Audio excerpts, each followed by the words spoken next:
नमस्कार मंडळी. आजची प्रसन्न सकाळ. सकाळची सगळी कामं आवरून घेतली. आज छान ऊन पडलेलं होतं. तुम्हाला बाहेर जरी हे ऊन दिसत असलं, तरी बाहेर बऱ्यापैकी थंडी होती. बाहेर पडताना जॅकेट घालून जावं लागतं. सकाळी आधी घर सगळं स्वच्छ झाडून घेतलं, पुसून घेतलं. तुम्हाला हे तुळशीचं रोप दिसतं आहे. जेव्हा थंडी पडत होती तेव्हाच हे घरात आणून ठेवलं होतं, त्यामुळे छान राहिलं. तसंच कडीपत्त्याचं रोपसुद्धा घरात आणलेलं होतं, त्यामुळे छान राहिलं. ही झेंडूची फुलं आणि ही गुलाबाची जी फुलं आहेत ती भारतातनं आलेली आहेत. इकडे एक इंडियन स्टोअर आहे जिथे फक्त देवाच्या पूजेचं सगळं साहित्य मिळतं. तिथून ही फुलं आणलेली आहेत.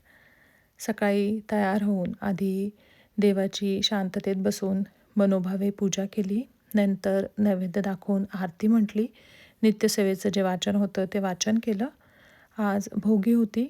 मकर संक्रांतीच्या आदल्या दिवशी भोगी हा सण आपण साजरा करतो, ज्याचा अर्थ आनंद उपभोगणे असा आहे. तसेच नवीन वर्षाची सुरुवात या दिवशी केली जाते.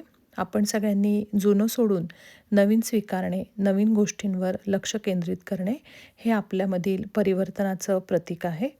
या दिवशी इंद्रदेवाची पूजा केली जाते. संक्रांतीच्या उत्सवाची सुरुवात तसेच नवीन पिकांच्या हंगामाचे स्वागत केले जाते. भोगीच्या दिवशी भोगीच्या भाजीला विशेष असं महत्त्व आहे.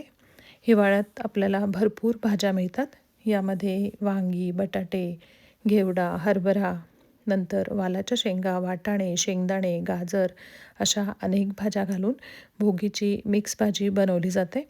प्रत्येकाकडची भोगीची भाजी बनवण्याची पद्धत वेगवेगळी आहे.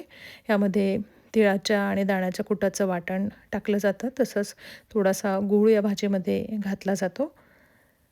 नंतर बाजरीच्या भाकरी या दिवशी बनवतात आणि त्यावर तीळ लावतात. मूग डाळ आणि तांदळाची खमंग अशी खिचडी केली जाते. स्त्रिया या दिवशी सुगड्यांमध्ये नवीन धान्य, शेंगा, हरभरे, ऊस तसंच बोरं ठेवतात आणि या सुगड्यांची पूजा करण्यात येते. तसंच एकमेकींना सुगड्यांचं वाण दिलं जातं. माणसाच्या परस्पर संबंधांमध्ये स्नेह, माधुर्य यावं असा संदेश या सणांच्या माध्यमातून दिला जातो. मी सुद्धा सकाळची सगळी काम आवरून झाल्यानंतर स्वयंपाकाची तयारी केली. नंतर भोगीची जी भाजी करायची होती त्याच्यासाठी वाटण तयार करायचं होतं. म्हणून त्या वाटणामध्ये घालण्यासाठी सुकं खोबरं, तीळ, दाण्याचं कूट, धने, जिरे, आलं, हिरव्या मिरच्या, कोथिंबीर हे सगळं वाटण आधी तयार केलं. यासाठी सुकं खोबरं आणि तीळ भाजून घेतले. त्यानंतर भोगीच्या ज्या भाज्या होत्या त्या आधी स्वच्छ धुवून चिरून ठेवलेल्या होत्या. ज्या शेंगा होत्या त्या रात्रीच निवडून ठेवलेल्या होत्या. हे वाटण तयार केलं. नंतर एका कढईमध्ये तेल घातलं. कढई गरम झाल्यानंतर त्यामध्ये जिरे आणि मोहरी घातली. त्यानंतर त्यामध्ये थोडासा हिंग घातला आणि हे जे आधी वाटण केलेलं होतं ते वाटण घालून छान ते वाटण परतून घेतलं. त्यामध्ये लाल तिखट, नंतर गोडा मसाला, धनेपूड हे सगळं घातलं आणि पुन्हा हे परतून घेतलेलं आहे. आणि ज्या भोगीच्या भाज्या होत्या त्या सगळ्या भाज्या यामध्ये घातल्या. ह्या मसाल्यामध्ये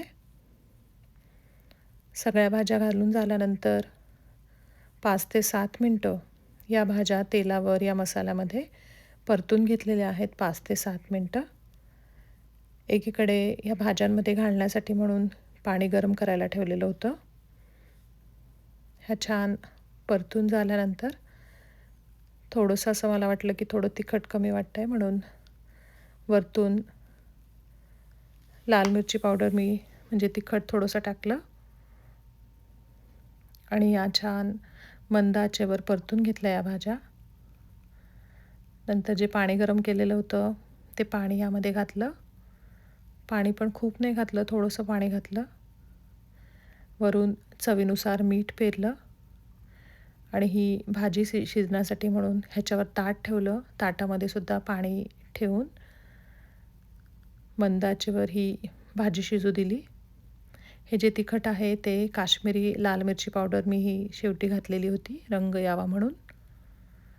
मंद आचेवर छान ही भाजी शिजू दिलेली आहे. भाजी शिजेपर्यंत एकीकडे बाजरीच्या भाकरींची तयारी करून घेतली. आजच्या दिवशी खिचडीसुद्धा करतात आमच्याकडे. भाजी शिजेपर्यंत गरम गरम बाजरीच्या भाकरी केल्या. त्याला वरतून तिळी लावले आणि छान असा हा भोगीचा स्वयंपाक केला. देवाला नैवेद्य दाखवला आणि सगळ्यांना जेवायला वाढलं. तुम्हाला पण ही भोगीची भाजी आवडली असेल, अशी आशा करते. धन्यवाद.